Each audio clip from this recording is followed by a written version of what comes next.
রাধে রাধে। যথারীতি মহারাজজির কথা শুনে একটা কথা আজ আবার আমি বলতে এলাম। না জানি এই কথাটা শুনে কতজন আমার ওপর রেগে যাবে, তাই প্রথমেই আমি সবার কাছে ক্ষমা চেয়ে নিচ্ছি। কারণ কথাটা মহারাজজি যেগুলো বলেন সব কথাগুলোতেই কিন্তু যুক্তি আছে।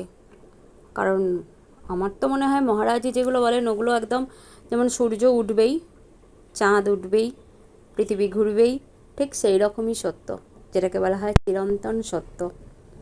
তো মহারাজজির কথায় আসি।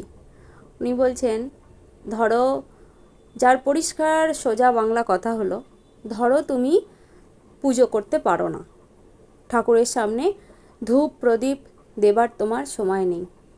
মহারাজজি বলছেন তাতে কোনো অসুবিধা নেই, তুমি নিরন্তর নামে লীন থাকো। যে কাজ তোমাকে ভগবান দিয়ে করাচ্ছেন, যে কাজের মধ্যে রেখেছেন, যার ব্যস্ততার জন্য তুমি আলাদা করে তোমার ঠাকুর ঘরে বসে বা কোনো মন্দিরে গিয়ে তুমি পুজো দিতে পারছো না বা পুজো করতে বসতে পারছো না, সেই কাজটা তুমি কিন্তু মন দিয়ে করো। কারণ ভগবান চেয়েছেন তাই তুমি ওই কাজটা করছো। এই নয় যে সেই কাজে ফাঁকি দিয়ে তুমি ছুটে এসে মন্দিরে বসে একবার তাড়াতাড়ি করে ধূপধুনোটা দেখিয়ে দিলে, ঠাকুরকে দুটো সেবা দিয়ে দিলে, দিয়ে আবার চলে গেলে কাজে। এটা করার দরকার নেই। তুমি কাজটা করো, কিন্তু মনে মনে ভগবানের নাম জপটা চালাও, ভগবানের চিন্তনটা করতে থাকো, ভগবানের কথা স্মরণ করতে থাকো, আর দেখবে সেই কাজগুলোও খুব সুন্দর হবে তখন।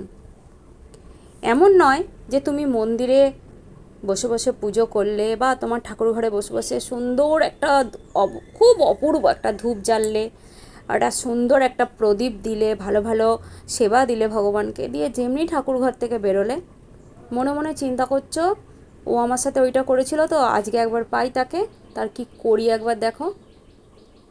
অমুকের মেয়ের অমুকের জায়গা অমন হলো, কেন হলো? এই এই যে জিনিসগুলো মনের মধ্যে, এতে কিন্তু তোমার ওই যে অত সুন্দর করে ভগবানকে সেবা দেওয়া, অত সুন্দর ধূপ দেওয়া, প্রদীপ দেওয়া, তোমার সময় দেওয়া ভগবানের কাছে, সব কিন্তু তোমার বৃথা গেল। সব ভস্যে ঘি বলে, সেই ভস্যে ঘি গেল তোমার। তার থেকে তুমি সকলের হিত কামনা করো, সকলের মঙ্গল কামনা করো, আর ভগবানের নাম জপ করো। তাতে করে কিন্তু ভগবান অনেক প্রসন্ন হন, অনেক। কারণ একটা কথা ভাবো, পৃথিবীর কোনো মন্দির নেই তো যেটা ভগবান নিজে তৈরি করেছেন। তার কারণ তিনি ওগুলোতে নেই। আমার বলাটা হয়তো ভুল হচ্ছে, মন্দিরে ভগবান আছেন, কিন্তু তিনি সবসময় বোঝাতে চান আমি তো রয়েছি আমার পাঠানো জীবের মধ্যে, তাদেরকে ভালোবাসো, তাহলেই আমাকে পাওয়া হবে। আবার বলি, মহারাজের কথা থেকে আমি নিজের কথায় অনেক দূর চলে গিয়েছিলাম। যদি কিছু ভুল বলে ফেলি ক্ষমা করো, ক্ষমা করো আমাকে। কিন্তু তোমার আশেপাশে থাকা প্রকৃতির যে সমস্ত, ধরো গাছপালা, ফুল, জীব জন্তু, মানুষ আশেপাশের, এদের মধ্যেই কিন্তু ভগবান রয়েছেন। তুমি ভালো করে দেখবে, ঠিক অনুভব করবে। রাধে রাধে। সকলের ভালো হোক, সকলের মঙ্গল হোক। আমার কথার মাঝখানের ভুলের জন্য আমি ক্ষমা চাইছি। আর সমগ্র ভক্তবৃন্দের চরণে আমার নমস্কার।